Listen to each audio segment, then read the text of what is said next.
अचानक मुख्य द्वार जोर से खुलकर धड़ाम से बंद हुआ। सबके सिर एक साथ मुड़ गए। वहां खड़ी थी वसुधा, हल्के हल्के डगमगाती हुई। उसका साधारण सलवार कमीज बिखरा हुआ, बाल उलझे हुए, आंखें शराब से लाल और चमकती हुई। एक हाथ में खाली विस्की की बोतल पकड़ी हुई थी जैसे कोई ट्रॉफी हो। कमरे में शराब की तेज महक फैल गई, इससे पहले कि वो एक शब्द भी बोले। साफ था कि वो बहुत ज्यादा पी चुकी थी, शायद दिल टूटने के दर्द को डुबोने के लिए, देव की एक और बार की ठुकराहट के बाद।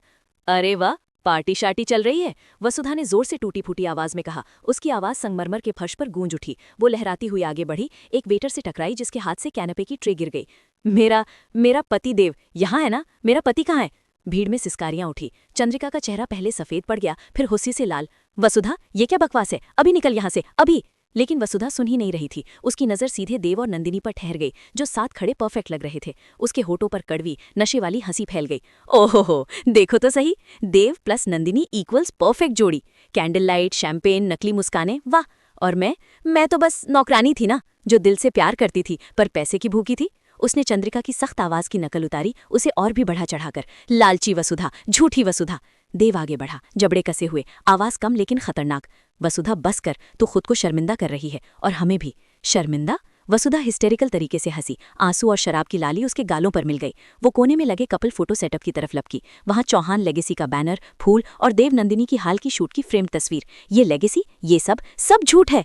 नशे के एक झटके में उसने फ्रेम पकड़ा और जमीन पर दे मारा। कांच के टुकड़े हर तरफ बिखर गए। मेहमान चीख पड़े और पीछे हट गए। नंदिनी ने हाथ मुंह पर रखकर सांस रोकी। कैसे हिम्मत हुई तुझे? वसुधा उसकी तरफ मुड़ी। कैसे हिम्मत हुई?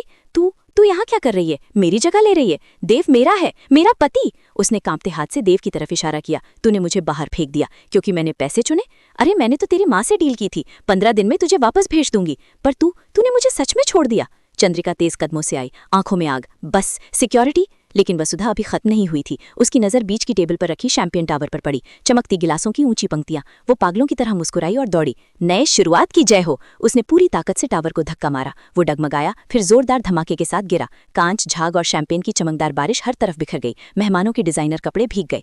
कोहराम मच गया। लोग चीखे, गीले फर्श पर फिसलने लगे। चंद्रिका थोड़ा फिसली लेकिन संभल गई। चेहरा गुस्से से काला पड़ गया। देव दौड़कर अपनी माँ को सहारा देने लगा, वसुधा की तरफ नजरें गड़ाकर। खालिस गुस्सा और टूटा हुआ दिल।